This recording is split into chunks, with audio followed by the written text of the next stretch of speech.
Hello दोस्तों, मैं प्रमोद गुप्ता आप सबका गुप्ता कॉमर्स कंसेप्ट में स्वागत करता हूं। यहाँ पे आपको अकाउंट्स के बारे में हर एक लेसन देखने को मिलेगा। अगर हम बात करते हैं 12th से स्टार्ट करना मुझे 12th में एक लेसन है फाइनल अकाउंट।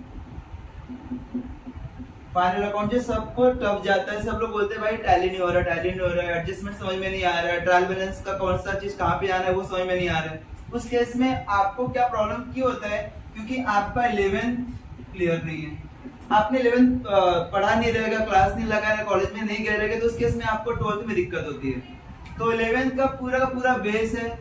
अगर 12th में आप आगे हो तो अगर आपने 11 नहीं पढ़ा है तो 12th कॉमन सी बात आपको समझ में नहीं आएगा। दिक्कत क्या होता है यहाँ पे कि 11 में आपको जो सोल ट्रेडर का जो फाइनल अकाउंट होता है उसका पूरा यहाँ पे आके पार्टनरशिप में कन्वर्ट हो जाता है। यहाँ पे जो आप ट्रेडिंग अकाउंट प्रिपेयर करते थे सेम यहाँ पे भी ट्रेडिंग अकाउंट प्रिपेयर करना होगा। जो प्रॉफिट लॉस अकाउंट यहाँ पे प्रिपेयर करते थे वो यहाँ पे भी प्रिपेयर करना पड़ेगा। जो बैलेंस शीट यहाँ पे प्रिपेयर करते थे वो भी यहाँ पे बैलेंस शीट प्रिपेयर करना पड़ेगा। तो एक शॉर्ट हम लोग बोल सकते हैं, अगर आपका 11th परफेक्ट नहीं है तो 12th आप लोग को थोड़ा बहुत टफ जाएगा, थोड़ा बहुत नहीं मोस्टली टफ जाता है। क्यों? क्योंकि आपका प्रैक्टिस नहीं हुआ रहता है। लेकिन ऐसा जरूरी नहीं कि भाई जिसने 11th पढ़ाई नहीं उसको 12th आएगा ही नहीं, उसका भी फाइनल अकाउंट टैली तो इसका 11th परफेक्टली पढ़ा नहीं रहेगा। तो उसके लिए आपको बेस क्लियर होना चाहिए। वो बेस यहाँ पे मैं आपको क्लियर कराएगा, एकदम बेसिक से फाइनल अकाउंट आपको स्टार्ट करेगा कि ट्रेडिंग में क्या क्या जाता है, प्रॉफिट लॉस में क्या आता है, बैलेंस शीट में क्या आता है। स्टार्ट करते हैं हम लोग।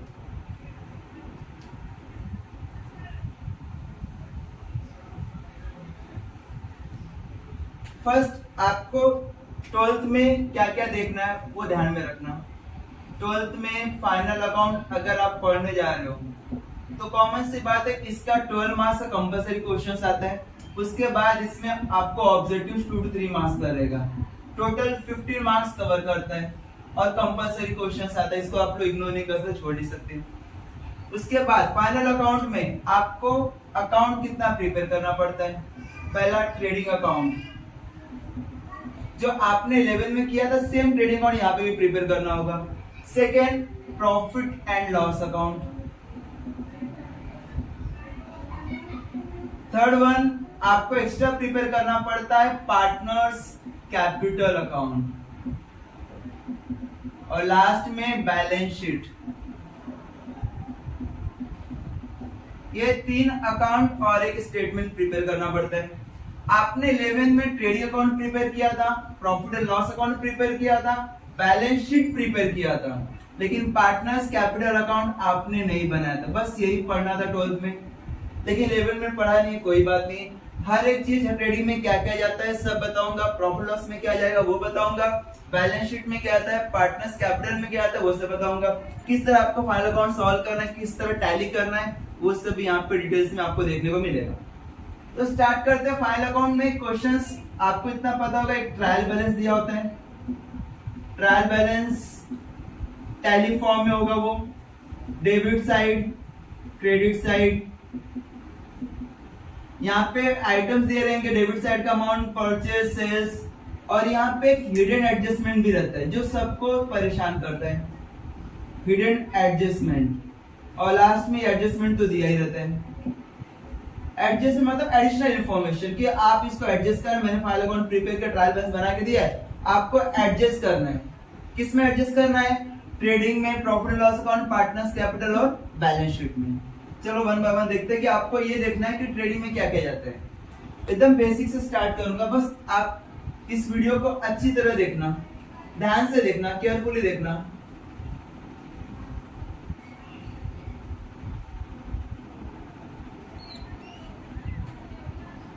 फर्स्ट आपको स्टार्टिंग में ट्रेडिंग अकाउंट बनाना सिखा दो, ट्रेडिंग में क्या क्या जाता है। और जो बोल रहा हूँ रट्टा मार लेना, बिना रट्टा मारे आपको नहीं आएगा। आप सोचोगे नहीं मैं समझ के लूंगा तो समझ में आने वाला नहीं जल्दी। बस आपको कुछ चीजें, मैं पूरा नहीं बोलता समझ के रट्टा मारने के लिए, थोड़ा चीज आपको कहना रट्टा मारना है। ट्रेडिंग अकाउंट, ट्रेडिंग में क्या था, आपको एक फॉर्मेट बनाना पड़ता है, टी फॉर्म। कुछ चीजें आपको समझनी है, कुछ चीजें रट्टा मारनी है।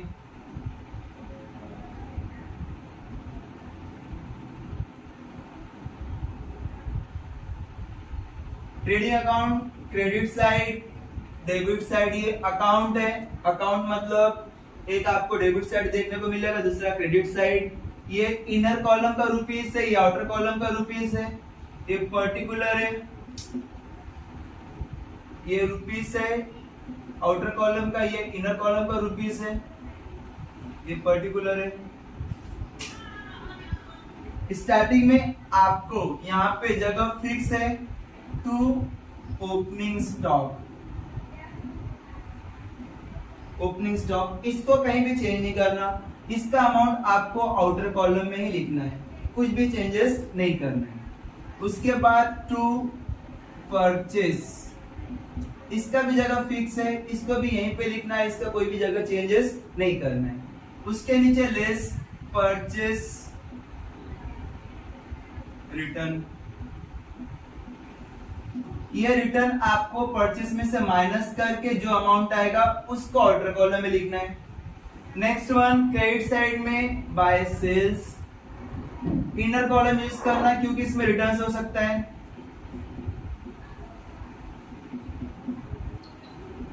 दोनों को माइनस करके आउटर कॉलम में लिखना। लास्ट में आता है बाय क्लोजिंग स्टॉक, ये आपको सीधा आउटर कॉलम में लिखना है। ये चीजें आपको स्टार्टिंग के 3 चीजें और यहाँ पे डेबिट साइड और क्रेडिट साइड का 2 चीजें, इसका जगह फिक्स है, इसको कोई भी चेंजेस नहीं करना है। इसको यहीं पे मतलब रट्टा मारना, डेबिट साइड में to opening stock to purchase less purchase return, credit side में by sales less sales return, इसका जगह फिक्स है, इसको यहाँ पे वहां पे कहीं भी चेंजेस नहीं करना है। उसके बाद कुछ एडिशन हमारे पास देखने को मिलता है, जैसे कि टू कैरेज। अभी कैरेज क्या होता है? कैरेज मतलब भाड़ा होता है। अभी कौन सा भाड़ा? एक भाड़ा आता है कैरेज इनवर्ड होता है, एक कैरेज आउटवर्ड होता है। दोनों में डिफरेंस क्या है? अगर हम बात करते हैं कैरेज के बारे में, एक कैरेज सिर्फ एक वर्डिंग दिया था कैरेज, एक होता है कैरेज इनवर्ड और एक होता है कैरेज आउटवर्ड।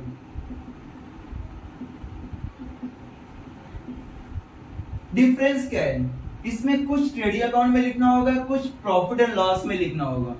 ट्रेडिंग में सिर्फ ये 2 चीजें लिखनी है और प्रॉफिट लॉस में आउटवर्ड लिखना होगा। लेकिन डिफरेंस क्या है दोनों का? अगर हम ध्यान से देखेंगे, अगर ये आपका फैक्ट्री है, मान के चलो ये कल्याण में आपका फैक्ट्री है, आपने उल्लासनगर से सामान खरीदा, उल्लासनगर सामान खरीद के आपने फैक्ट्री तक लाया, तो इनवर्ड हुआ, मतलब फैक्ट्री तक लाया और आपने अपने सर पे तो लेके नहीं आएगा ना, कोई ट्रक वगैरह किया रहेगा उसमें लेके आएगा। आपने क्या किया? ट्रक बनाया, ट्रक में लोडिंग किया, ये ट्रक बना दिया मैंने, यहाँ पे आपने सामान लोड किया और ये सामान यहाँ पे फैक्ट्री तक पहुंच गया, ये इनवर्ड हुआ। इनवर्ड फैक्ट्री तक सामान आया, ये इनवर्ड हुआ। लेकिन ये जो लिखा है ट्रक वाला, क्या फ्री में काम करेगा क्या? ये तो चार्जेस तो लेगा ना। वो चार्जेस को क्या बोलते हैं? कैरेज। क्या बोलते हैं? कैरेज। देखा रहेगा आपने ट्रक के ऊपर साइड में लिखा था गुड्स कैरियर, क्या लिखा रहता है? Goods carrier. इसका मतलब गुड्स को कैरी करते हैं वो। अगर फैक्ट्री तक लाया तो कैरेज इनवर्ड। एक बात और सुना रहेगा आप लोगों ने कि अगर आप टीवी वगैरह लेते हो, आप कहीं भी रहते हो, तो उन लोग क्या करते हैं? आपके घर पर डिलीवरी करते हैं, तो वो हुआ आउटवर्ड। मतलब आप यहाँ पे रहते हो, मान लीजिए डोंबिवली में, आपका फैक्ट्री कल्याण में है, आपने रहते हो डोंबिवली में, आपने क्या किया? यहाँ से यहाँ पे फ्री होम डिलीवरी कराया। लेकिन वो क्या सर पे लेके जाएगा? कुछ ना कुछ तो चार्जेस लेगा, रिक्शे का भाड़ा, बस का भाड़ा, ट्रेन का भाड़ा। तो क्या हुआ? कैरेज आउटवर्ड हुआ, वो ऑफिस का खर्चा हुआ। तो आपको कैरेज आउटवर्ड शो करना होगा प्रॉफिट एंड लॉस में, सिर्फ कैरेज हो या कैरेज इनवर्ड, या आपको लिखना होगा ट्रेडिंग अकाउंट के डेबिट साइड में। क्लियर है मैंने क्या बोला? कैरेज हो या कैरेज इनवर्ड, आपको लिखना होगा ट्रेडिंग अकाउंट के डेबिट साइड में। यहाँ पे मैं लिख देता हूँ कैरेज। उसके बाद आता है टू वेजेस। वेजेस मतलब क्या होता है कि आप फैक्ट्री में काम कर रहे हो या आप बिजनेसमैन हो, आप क्या कर रहे हो? आप फैक्ट्री चला रहे हो, वहां पे कुछ मजदूर काम कर रहे हैं, तो आप उनको क्या करते हो? डेली वेजेस दे सकते हो, वीकली वेजेस दे सकते हो, मंथली वेजेस दे सकते हो, पगार मजदूरी होता है इससे। वो भी हमारा फैक्ट्री का खर्चा है। इन शॉर्ट जितना फैक्ट्री का खर्चा रहेगा आपको सब लिखना होगा ट्रेडिंग अकाउंट डेबिट साइड में। एक नेक्स्ट आता है ड्यूटी। जितना भी ड्यूटी रहेगा सब आपको लिखना होगा ट्रेडिंग अकाउंट के डेबिट साइड में except one duty, that is export duty. मतलब एक होता है इंपोर्ट ड्यूटी। इंपोर्ट ड्यूटी मतलब क्या होता है कि आपने किसी अदर कंट्री से सामान लेके आया, उसके ऊपर आपको चार्जेस पे करना पड़ा। इंपोर्ट मतलब आयात। आप अफ्रीका से, साउथ अफ्रीका या तो यूएसए से सामान लेके आए इंडिया में, तो आपको उसका अमाउंट पे करना पड़ता है ड्यूटी के रूप में, टैक्स के रूप में। वो आपका फैक्ट्री तक आ रहा है ना, तो फैक्ट्री तक आ रहा है तो आपको क्या शो करना पड़ेगा, ट्रेडिंग अकाउंट का डेबिट साइड में शो करना पड़ेगा। दूसरा होता है एक्साइज ड्यूटी। एक्साइज ड्यूटी मतलब क्या होता है कि आप फैक्ट्री चला रहे हो, तो फैक्ट्री में जब मैन्युफैक्चर होता है गुड्स, तो उसके ऊपर टैक्स लगता है, जिसे बोलते हैं एक्साइज ड्यूटी। मतलब प्रोडक्शन के ऊपर आपको टैक्स पे करना पड़ता है, उससे बोलते हैं एक्साइज ड्यूटी। वो भी आपका फैक्ट्री का खर्चा है। थर्ड वन आता है कस्टम ड्यूटी। कस्टम मतलब सीमा शुल्क। एक जगह से दूसरी जगह पे लेके जाने के लिए, अगर मैं रहता हूँ मुंबई में, तो कहीं और कंट्री से अगर मैं इंडिया में लेके आ रहा हूँ तो आपको अमाउंट पे करना पड़ता है, कस्टम ड्यूटी। जो ऑफिसर्स लोग रहते हैं उन लोग बोलते हैं भाई इंडिया में आ रहा है सामान तो आपको टैक्स भरना पड़ेगा, दैट इज कस्टम ड्यूटी। सीमा शुल्क जो से बोल सकते हैं, आपने सीमा शुल्क नाम सुना रहेगा, वो भी आपका फैक्ट्री का खर्चा है। फिर एक होता है मैन्युफैक्चरिंग एक्सपेंसेस। मैन्युफैक्चरिंग एक्सपेंसेस ये भी आपका फैक्ट्री में खर्चा आएगा। मैन्युफैक्चरिंग मतलब क्या, प्रोडक्शन हो रहा है, आपने क्या किया, प्रोडक्शन कर रहे हो, उसके ऊपर कुछ खर्चा पे कर रहे हो। इसको मैं रफ कर देता हूं, शायद से एक्सपांड हो सकते हैं। मैन्युफैक्चरिंग आपका फैक्ट्री का खर्चा है।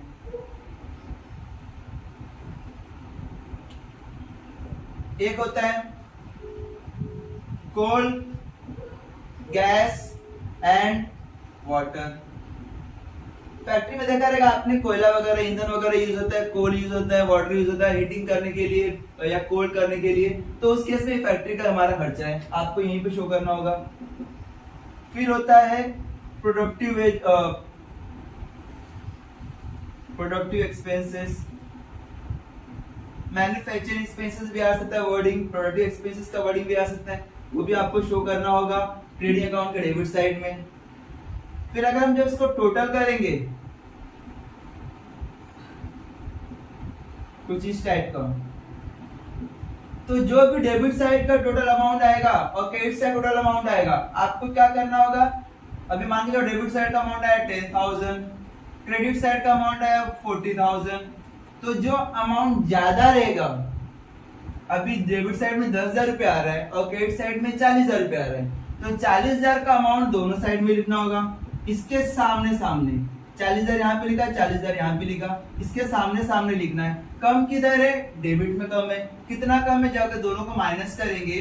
अगर 40,000 को अगर मैं 10,000 से माइनस करूंगा तो बैलेंस 30,000 बच रहा है। ये 30,000 किधर कम है, डेबिट में कम है ना, तो डेबिट मतलब ये डेबिट साइड, तो यहाँ पे लिखना होगा टू ग्रॉस प्रॉफिट।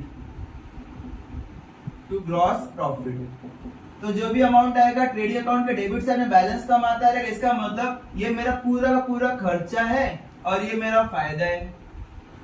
फायदा अगर ज्यादा रहेगा, खर्चा कम रहेगा, तो दोनों का डिफरेंस मेरा क्या रहेगा, प्रॉफिट रहेगा। और प्रॉफिट रहेगा तो आपको लिखना हो ट्रेडिंग अकाउंट के डेबिट साइड में टू ग्रॉस प्रॉफिट। और भी चीजें हैं, लेकिन फिलहाल मैं एक बात याद रखना, ड्यूटी, बच्चे लोग हमेशा मिस्टेक करते हैं। जो भी ड्यूटी रहेगा सब आपको लिखना होगा ट्रेडिंग अकाउंट के डेबिट साइड में। वेजेस लिखना होगा ट्रेडिंग अकाउंट के डेबिट साइड में। कैरेज और कैरेज इनवर्ड, दो वर्ड याद रखना, एक कैरेज हुआ और दूसरा कैरेज इनवर्ड, ये भी आपको शो करना होगा ट्रेडिंग अकाउंट के डेबिट साइड में। और ये जगह फिक्स रखना, इसमें कुछ भी चेंजेस नहीं करना। ये जो स्टार्टिंग में मैंने बताया आपको, to opening stock outer column में, टू परचेस इनर कॉलम में, less purchase return inner column में माइनस करना, फिर ये माइनस करने के बाद आउटर कॉलम अमाउंट जाएगा। ये आउटर कॉलम मेन अमाउंट है आपका। इनर कॉलम क्यों बना रहे, कैलकुलेशन पर्पस के लिए। सेम एज यहाँ पे बाय सेल्स है, इनर कॉलम में 10,000 जो भी अमाउंट रहेगा यहाँ पे लिखना, उसमें से सेल्स रिटर्न हुआ रहेगा, वो आपको माइनस करके दोनों को माइनस करना, फिर आउटर कॉलम के लिए आपका मेन आंसर रहेगा। फिर इन सब का टोटल, इन सब का टोटल। ये आपका बेसिक है, इसको रट्टा मारना फिर हम लोग नेक्स्ट लेक्चर में नेक्स्ट वीडियो में मैं बनाएगा कि प्रॉफिट एंड लॉस में क्या क्या चीज आती है, उसमें आपको किस तरह सॉल्व करना है। और ये आपका डेबिट साइड में ग्रॉस प्रॉफिट आया तो सेम जब आप profit and loss account prepare करोगे तो सीधा क्रॉस में जाना। डेबिट साइड आया तो प्रॉफिट एंड लॉस अकाउंट जब आप प्रिपेयर करोगे तो उसके क्रेडिट साइड में लिखना बाय ग्रॉस प्रॉफिट। जैसे यहाँ पे लिखा है बाय, मतलब ये प्रॉफिट एंड लॉस पर जब ट्रांसफर करेंगे तो आप पे क्रेडिट साइड में शो करना पड़ेगा बाय ग्रॉस प्रॉफिट। समझ में आया मैंने क्या बोला? कुछ भी डाउट है, कुछ भी दिक्कत रहेगा आप कमेंट में कमेंट कर सकते हो, पूछ सकते हो, कोई प्रॉब्लम नहीं है। Thank you so much.